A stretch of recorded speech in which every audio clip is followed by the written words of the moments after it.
If you're old enough to remember the television show Grizzly Adams, did you know that this show was based on a real person? John Boyan Adams was born in Medway, Massachusetts in 1812 and was raised with his 9 siblings with little to no education.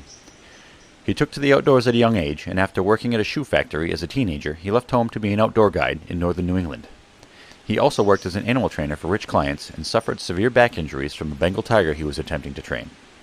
After this, he went back to Boston and the shoe factory and married and had 3 children. Having made a considerable sum from his guide work, he invested all of his money in shoes to sell to the gold rush prospectors in St. Louis, but all of his goods were lost in the Great St. Louis War fire. Having nothing to lose at this point, he went west to prospect for gold himself, and after limited success and eventual bankruptcy, he built a cabin in the wilderness of the Sierra Nevadas and lived in solitude for years. He made his own clothing and sold some to passers-by, and eventually began guiding for hunting trips. This is what led him to capture and train his first grizzly bear, Lady Washington. He taught her to pull a loaded sled, follow him without any restraints, and eventually he was able to ride on her back. He would capture and train several more grizzlies, one of which would save him from a wild grizzly attack a couple years later.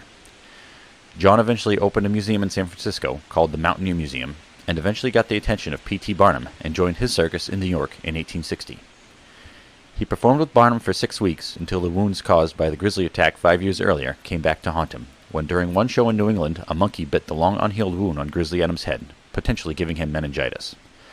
His health quickly began to fail, and he went back home to his wife and children, only to die 5 days later.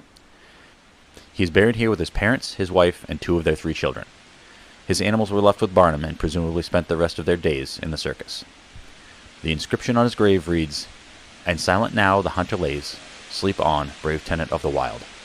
Great nature owns her simple child, and nature's God to whom alone the secret of the heart is known.